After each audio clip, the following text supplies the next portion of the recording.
Hello friends, अस्सलाम वालेकुम। आज का हमारा टॉपिक है पीसीओडी यानी पॉलीसिस्टिक ओवेरियन डिसीज़। ये महिलाओं में बहुत ही कॉमनली देखा जाता है। हर 10 महिलाओं में से एक महिला में ये देखा जा सकता है।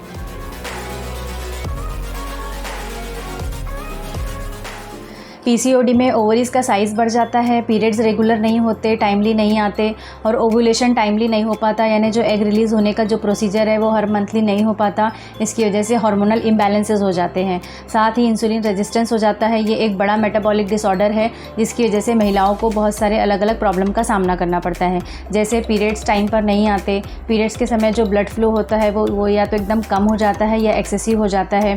प्रेगनेंसी कंसीव करना मुश्किल हो जाता है। चेहरे पर और चेस्ट पे अनवांटेड हेयर ग्रोथ होने लगती है। चेहरे पे पिंपल्स, एक्ने आते हैं। डायबिटीज़ होने के चांसेस हो सकते हैं। ओबेसिटी हो जाती है और साथ ही आगे जाके यूट्रस का कैंसर होने के भी चांसेस होते हैं। पीसीओडी कोई लाइफ थ्रेटनिंग या जानलेवा बीमारी तो नहीं है, लेकिन ये लाइफस्टाइल डिसऑर्डर है। ये अनहेल्दी और सेडेंट्री लाइफस्टाइल की वजह से होता है। ये जेनेटिक भी होता है, यानी अगर आपके मदर में या सिस्टर में पीसीओडी है तो आपको भी पीसीओडी होने के चांसेस होते हैं। अनहेल्दी लाइफस्टाइल मतलब क्या? तो रात को देर से सोना, सुबह देर से उठना, अपना खाना टाइम से ना खाना, daily junk food, fast food या प्रोसेस फूड लेना, अल्कोहल, स्मोकिंग की habit, hard drink, soft drink, pollution, आपका अगर सिटिंग वर्क है तो इस तरीके की अनहेल्दी लाइफस्टाइल की वजह से पीसीओडी होता है। नॉर्मली जब महिलाओं में पीरियड्स आते हैं तो क्या होता है, तो पीरियड्स के दूसरे दिन से एग्स बनना स्टार्ट हो जाते हैं। ये एग्स ग्रो होते हैं और पीरियड के 14 दिन पे ये एग रप्चर होता है जिसको ओवुलेशन कहते हैं। ये ओवुलेशन के समय अगर यहाँ पे उसे स्पर्म मिला तो प्रेगनेंसी रुकती है, और अगर स्पर्म ना मिला तो ये ओवुलेशन के बाद यानी एग रप्चर होने के बाद में कुछ ऐसे हार्मोन रिलीज़ होते हैं जिसकी वजह से नेक्स्ट 15 दिन के बाद में फिर से पीरियड आ जाते हैं। तो ये नॉर्मल साइकिल होता है। लेकिन पीसीओडी के केस में क्या होता है कि वज़न बढ़ता जाता है, बॉडी में फैट बढ़ता जाता है और ये फैट जो है ओवरीज पे भी जाके जमा होता है, जिसकी वजह से जो एग्स बनने का जो प्रोसीजर है उसमें काफ़ी प्रॉब्लम आने लगती है। तो पीसीओडी के केस में पीरियड्स के दूसरे दिन से एग्स प्रॉपर ग्रो नहीं हो पाते और जो 14 दिन पे जो ओवुलेशन होना चाहिए वो ओवुलेशन भी टाइमली नहीं हो पाता। ओवुलेशन ना होने की वजह से जो ओवुलेशन के बाद के जो हार्मोन बनने चाहिए वो हार्मोन बनते नहीं हैं, इस वजह से नेक्स्ट पीरियड नहीं आ पाता।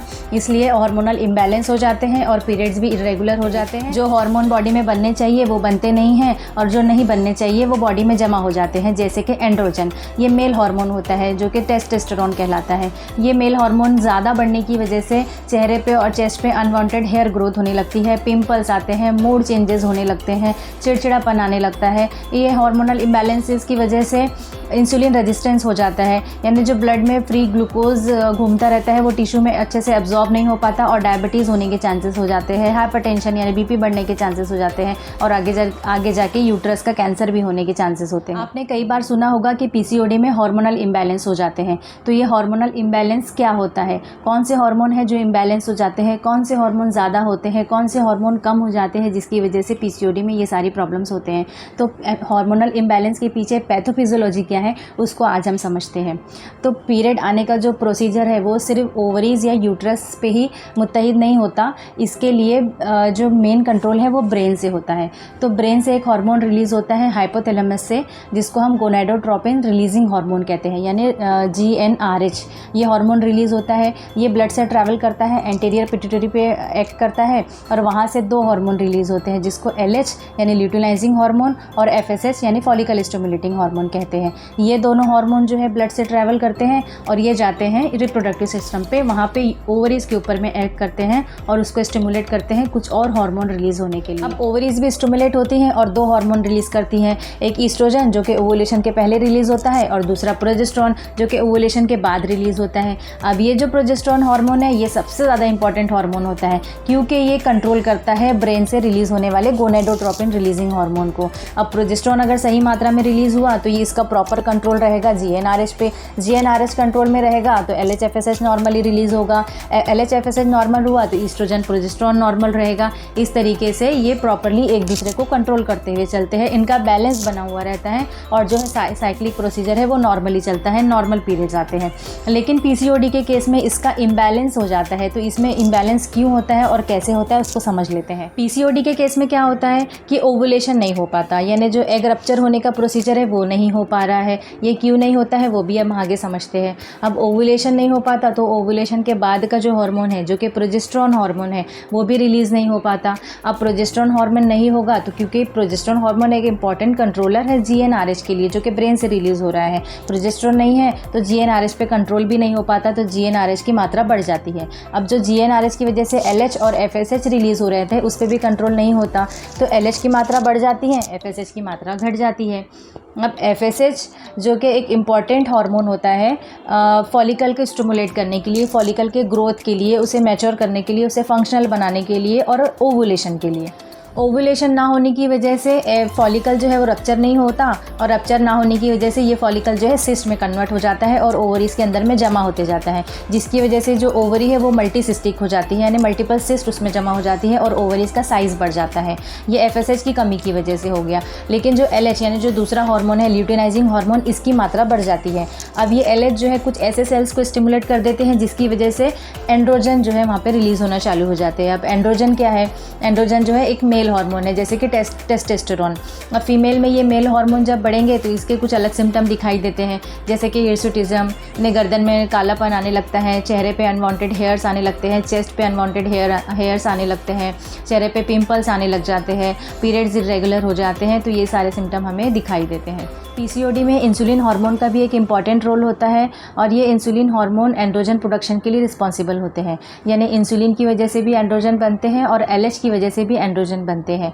ये एंड्रोजन की मात्रा बढ़ने की वजह से ये निगेटिव फीडबैक डालते हैं हाइपोथैलेमस के ऊपर और एंटीरियर पिट्यूटरी ग्लैंड पे, जिसकी वजह से जो हार्मोनल इम्बैलेंस है वो और भी ज़्यादा कॉम्प्लिकेटेड हो जाता है, ओवुलेशन भी और भी ज़्यादा कॉम्प्लिकेटेड हो जाता है। एंड्रोजन की वजह से इंसुलिन की सेंसिटिविटी कम हो जाती है और बॉडी इस सिचुएशन को कंपनसेट करने के लिए और भी ज़्यादा इंसुलिन को रिलीज़ करती है, तो इस तरीके से इंसुलिन की मात्रा बढ़ जाती है। इस सिचुएशन को इंसुलिन रेजिस्टेंस कहते हैं, और ये एक साइक्लिक प्रोसीजर होता है, ये चलता जाता है। इस हार्मोनल इम्बैलेंस की शॉर्ट समरी को समझते हैं। ब्रेन से रिलीज़ होता है GnRH, इसको कंट्रोल करता है प्रोजेस्टेरोन हार्मोन, जो कि ओवुलेशन के बाद रिलीज़ होता है। PCOD में ओवुलेशन नहीं हो पाता, जिसकी वजह से प्रोजेस्टेरोन नहीं मिलता। प्रोजेस्टेरोन ना होने की वजह से GnRH पे कोई कंट्रोल नहीं हो पाता और GnRH की मात्रा बढ़ जाती है। GnRH LH को बढ़ा देता है, FSH को कम कर देता है। LH बढ़ने की वजह से एंड्रोजन रिलीज़ होते हैं, एंड्रोजन इंसुलिन रेजिस्टेंट कराते हैं, एंड्रोजन की वजह से हिर्सुटिज्म होता है, चेहरे पे पिंपल्स आते हैं, एक्ने आते हैं, मूड चेंजेस होते हैं, हार्मोनल इम्बैलेंस हो जाता है। इंसुलिन रेजिस्टेंस होने की वजह से बॉडी जो है और भी ज़्यादा इंसुलिन बनाने लगती है, और इस तरीके से एंड्रोजन बढ़ता जाता है और ये जो है साइक्लिक प्रोसीजर चलता जाता है। अब FSH कम होने की वजह से फॉलिकल पे कंट्रोल नहीं हो पाता, फॉलिकल मैच्योर नहीं हो पाते, फॉलिकल रप्चर नहीं हो पाते, ओवुलेशन नहीं होता। ओवुलेशन ना होने की वजह से प्रोजेस्टेरोन नहीं मिलता, प्रोजेस्टेरोन ना मिलने की वजह से GnRH पे कंट्रोल नहीं हो पाता, तो ये प्रोजेस्टेरोन ना मिलने की वजह से ये साइक्लिक प्रोसीजर चलते जाता है, तो ये एक विशियस साइकिल बन जाती है और ये चलता जाता है। नॉर्मल पीरियड के फर्स्ट हाफ में, जिसे फॉलिकुलर फेज़ कहते हैं, इसमें एस्ट्रोजन रिलीज़ होता है, और ओवुलेशन के बाद ल्यूटियल फेज़ में यानी सेकेंड हाफ में प्रोजेस्टेरोन हार्मोन रिलीज़ होता है। लेकिन PCOD के केस में ओवुलेशन नहीं हो पाता, तो सेकेंड हाफ में प्रोजेस्टेरोन हार्मोन नहीं होता, जिसकी वजह से एस्ट्रोजन का एक्सपोजर ज़्यादा होने की वजह से एंडोमेट्रियम का कैंसर भी होता है। PCOD के केस में एंड्रोजन ज़्यादा होने की वजह से एंडोमेट्रियल हाइपरप्लेजिया भी हो जाता है।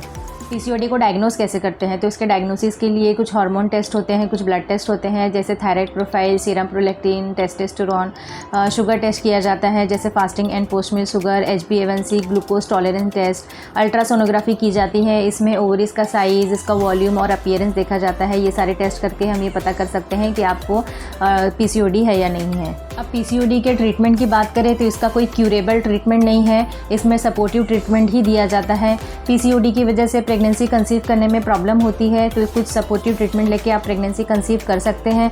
लेकिन PCOD की वजह से प्रेगनेंसी में डायबिटीज़ यानी जेस्टेशनल डायबिटीज़ होने के चांसेस होते हैं, इसलिए आपको आपके डॉक्टर के प्रॉपर विजिट में रहना ज़रूरी होता है, शुगर कंट्रोल करना ज़रूरी होता है। PCOD की वजह से प्रेगनेंसी में अबॉर्शन होने के भी चांसेस होते हैं, इसलिए आपको आपके डॉक्टर के प्रॉपर फॉलोअप में रहना ज़रूरी है।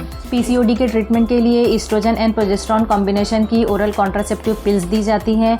ये पिल्स से मिलने वाले प्रोजेस्टेरोन हार्मोन की वजह से GnRH कंट्रोल में रहता है और ईस्ट्रोजन की वजह से हिर्सुटिज्म, एक्ने, पिंपल्स को ठीक करने के लिए भी काफ़ी हेल्प हो जाती है।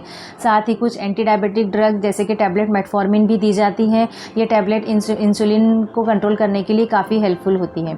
इसके ट्रीटमेंट में एक्सरसाइज और वेट लॉस करना भी एक बहुत ही इम्पॉर्टेंट पार्ट है इसका ट्रीटमेंट का। ये रेगुलर एक्सरसाइज करना बहुत ज़्यादा ज़रूरी होता है। और अनहेल्दी लाइफस्टाइल को आपको फॉलो नहीं करना है। अनहेल्दी लाइफस्टाइल से आपको हेल्दी लाइफस्टाइल पे स्विच करना है। अपने टाइम से उठना, टाइम से खाना, जंक फूड, बाहर के फूड आपको अवॉइड करना है, हेल्दी फूड लेना है। ये सारी चीज़ें इसके ट्रीटमेंट के लिए एक बहुत ही इंपॉर्टेंट रोल प्ले करती हैं। उम्मीद करती हूँ पीसीओडी के बारे में आपको सभी बातें अच्छी तरह समझ आई होगी। अगर ये आपके लिए फ़ायदेमंद हो तो प्लीज़ लाइक कीजिए, शेयर कीजिए और चैनल को सब्सक्राइब ज़रूर कीजिए। Thank you.